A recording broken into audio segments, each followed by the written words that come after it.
Day 2 of the draft is here. Let's set the table for what the Bengals might do in rounds 2 and 3.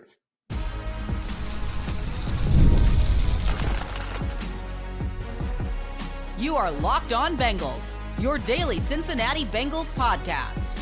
Part of the Locked On Podcast Network, your team every day.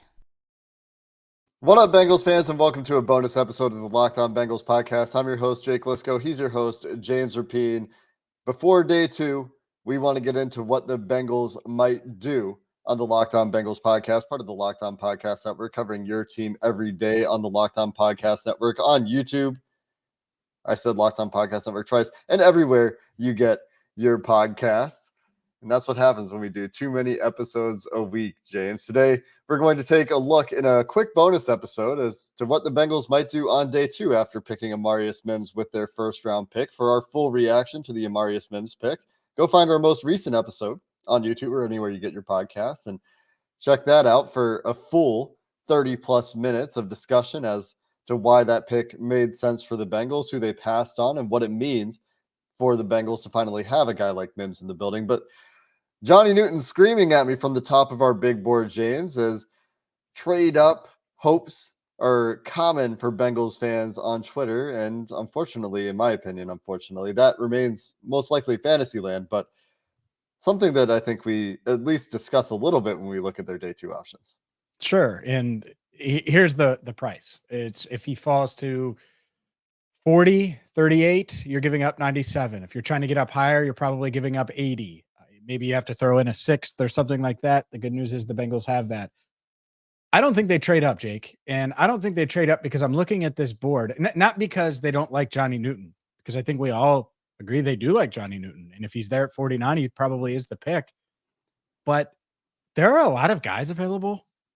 Like it's a pretty good board here. And so I think that they'll look at it and say, all right, well, maybe we'll move up a few spots if one of these top guys on our board falls. But man, Johnny Newton, Kool-Aid McKinstry, Cooper DeJean. I mean, there are guys that we thought were going to get their name called last night, multiple that are still there. And then there are a bunch of ideal options that should be there at 49 or get close to 49. And so if they're going to get close, then some of those guys are going to fall. And so I think that's how the Bengals view it. But to your point, and this is the trade up for Johnny Newton scenario. Let's say the Bengals did have him in that 1C tier, that first round column, where if they had traded down from 18, maybe they take him at 23 or 24. And if they were comfortable doing that, and I don't know if they were, but let's say they were, then I do think they're discussing the potential of trading up for him and identifying him as the top player, not only on their board, but by a large gap. And if there is a large gap there, like it is for you, I do think the Bengals will be willing to trade up. So I always like to extinguish the idea of trading up or even trading back, because it's usually unlikely. The most likely scenario is they stick and pick, but there's certainly a scenario where they trade up, and that scenario is Johnny Newton's 22nd on their board, and the next closest player is 34th, or Johnny Newton's 15th on their board, and their next closest player is 29th. And if that's the case, then clearly he's worth trading up for. And oh, by the way, it does address a big need as well.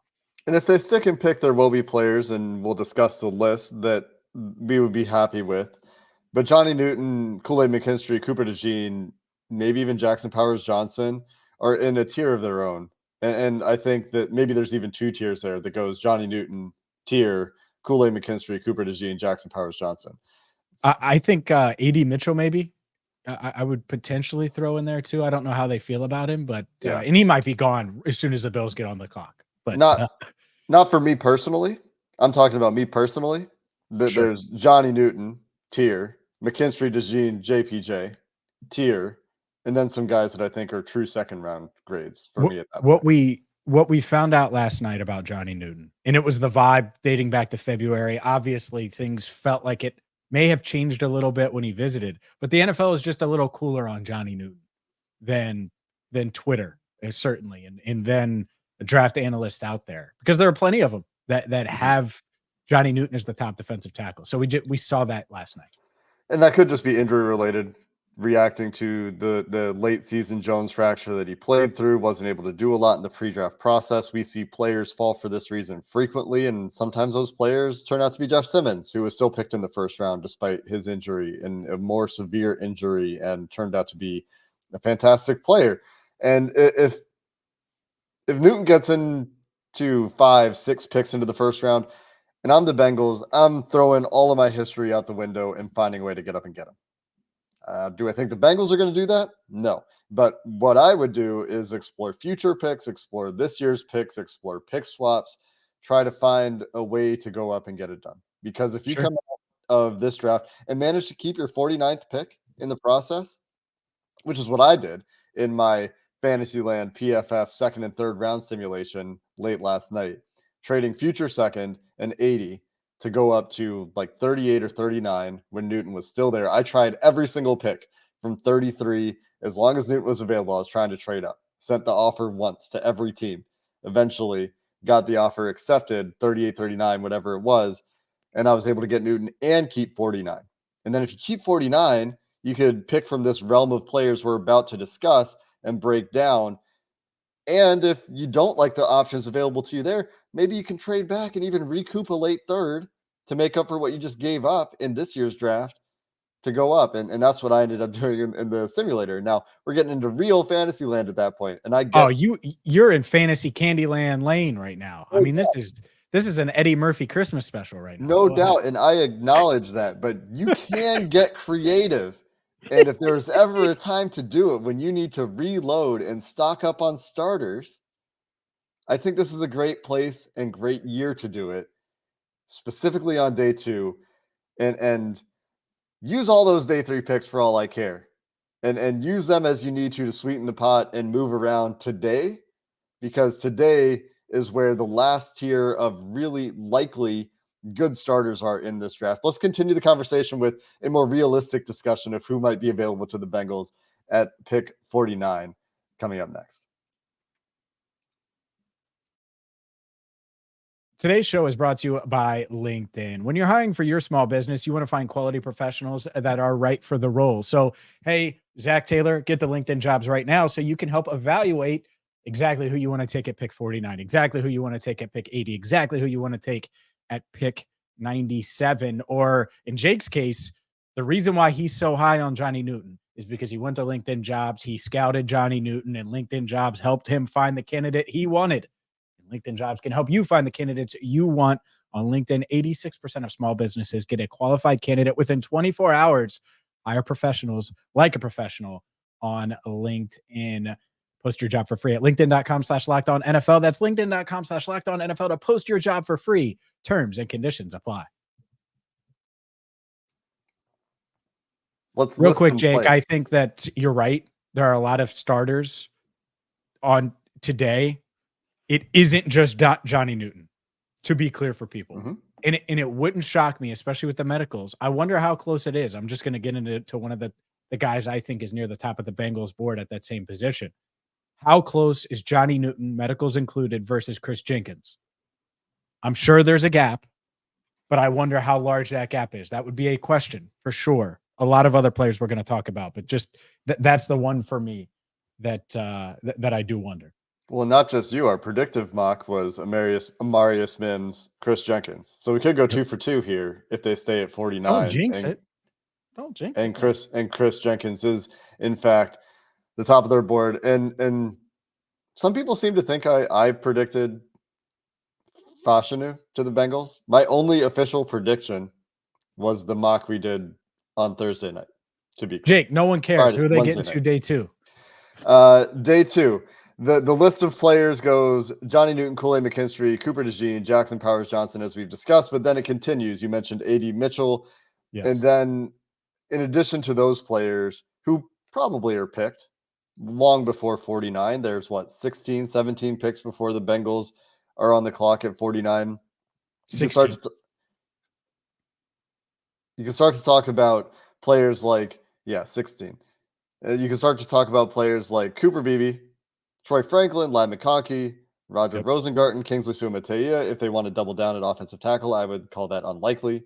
Ben Sinnott, Mike Hall, Chris Yep. Jenkins, Ruka Rororo, Zach Frazier, Christian Haynes, some other interior offensive linemen. You could expand the list of wide receivers to include Keon Coleman. Would have said Ricky Pearsall before he was picked in the first round. Who else is on the list, James? Are they looking Jonathan Brooks, Trey Benson as well? Some running backs there. Who are we forgetting? Yeah, I think those are some dark horses, maybe some trade downs. You mentioned Kool-Aid McKinstry. I totally agree with you there. I think Mike Sandrestrel, mention him just because you don't know. Ben Sinnott, certainly. Brandon Dorless, Mason Smith from LSU. And some of these guys that I'm mentioning are either trade down possibilities or could be there at 80. But who knows? Maybe the Bengals really love Mason Smith. And they have him ahead of Mike Hall on their board. They have him ahead of Chris Jenkins on their board. I would be surprised, but they could. And so want to mention that as well. But to me, Jake, my big question, it's two guys. You mentioned Cooper DeJean. I wonder with him if they view him as a legitimate bona fide corner. Do they? If so, then he's very much a play. I don't think they would trade up for a corner necessarily, but I think he would be in play just like Kool-Aid McKinstry. And then Ladd McConkey, did he pass the medicals? Does he have the thumbs up? Because I think there's a very real chance you look at these other guys that are available, Ladd could drop a little bit and drop to 49. And if he's there, I do like the football fit. It's just a matter of does he get the thumbs up medically from the Bengals medical staff? I think that first group is all top 10 day 2 candidate list kind of players. Like I have a hard time believing, and stranger things have happened, that any of McKinstry, DeJean, JPJ, AD Mitchell, Ladd McConkey make it to the Bengals at 49, even Troy Franklin. I would be a little bit surprised if he makes it all the way to 49, which is why we start to talk about some of the defensive tackles. Let's bet right now that one of those guys will be there at 49. Well, Troy Franklin, I think, like one of them, maybe.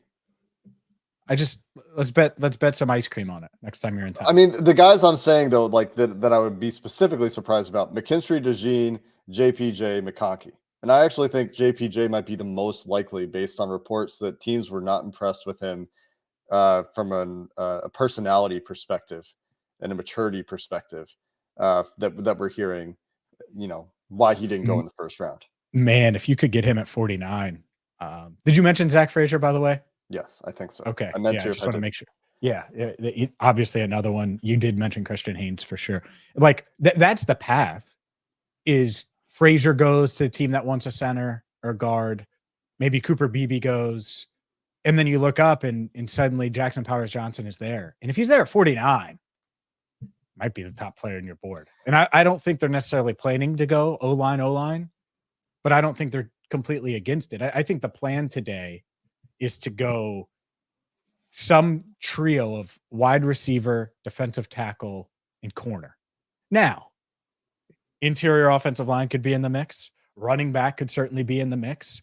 I think tight end, there are a few tight ends that could be in the mix. So that's kind of the general overview of what I expect to see with these 3 picks, assuming they don't move around and all hell breaks loose. Edge rusher wouldn't shock me one bit either. That's the other one. That's outside looking in, but could happen for sure. Yeah, I mean, Chris Braswell, Austin Booker, Jonah Ellis, Braylon Trice, Adisa Isaac, any of those guys in the 3rd round specifically wouldn't surprise very much. And also, I don't think we've mentioned the name Roman Wilson, who could be in play in the 2nd round as well, before you get to 3rd round wide receivers like Jalen Polk, Javon Walker. Are we sure Polk is 3rd round? Jalen McMillan. I think so, but maybe not.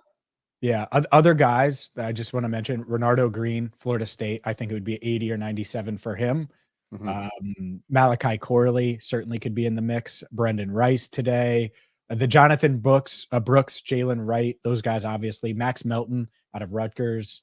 Makai Wingo, Audric Estime, your boy Javon Baker, Dominic Pooney, Tanner Bortolini, Dwayne Carter. A lot of these guys are round 3 guys, of course.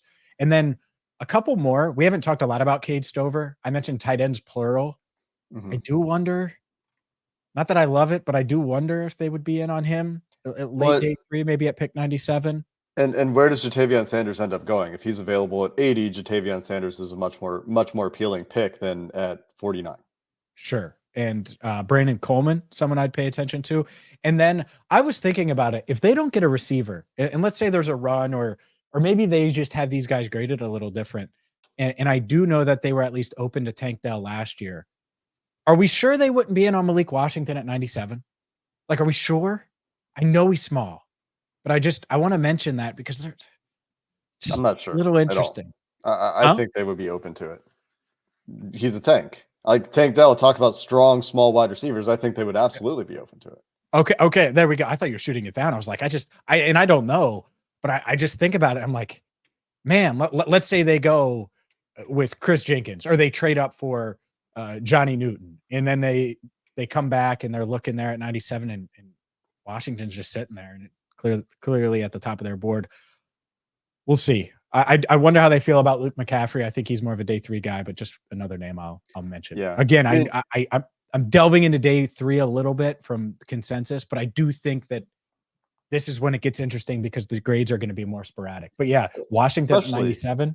Especially 97. 97 is virtually day 3 at that point. The guys that look the most interesting to me at wide receiver in terms of projecting the Bengals fit, what the Bengals like, Jalen McMillan, we've talked about Brendan Rice, we've talked about Keon Coleman, we've talked about, those are all guys that fit a lot of their profiles, a lot of the things that they really like in wide receivers. But the last note for me, James, and not talking about any specific players here, is that I'm glad we're not talking about, man, I hope offensive tackle X is available to them so that they get somebody. It feels a lot better to me for them to have made that pick, for all the risk that we discussed with Amarius Mims on the post round 1 episode.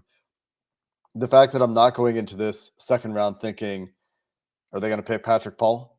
Are they going to go pick, I don't even know, reach a couple rounds for a tackle here because maybe the ones you want, maybe Roger Rosengarten, Kingsley Suamataia, and Blake Fisher are all picked. I hope they all go. So what you're rooting for is probably offensive tackles to be picked and corners to be picked, because the round 2 corners outside of McKinstry and DeJean, who I think are long gone before 49. Once you get to the next tier of corners, those are not guys I think the Bengals are interested in. And they could surprise us. We could be wrong there. They could go outside of their norm and pick a slower running corner this year. But the more of those you see, the more it pushes down some of the positions that we think the Bengals are targeting in this round: the defensive tackles, the potential tight ends, wide receivers, etc. For sure. No, and honestly, I think you want the Jatavian Sanders kid from Texas to go if you could. If you could just hand pick who you want to go, you want some of these offensive tackles to go. You're right. I do think Kool-Aid has a small chance to make it. Not a big one. I think it's small. I don't think Cooper makes it. I would be pretty stunned if that happened. But by the way, Cooper Beebe, by the way, would be high, I think, on both of our lists.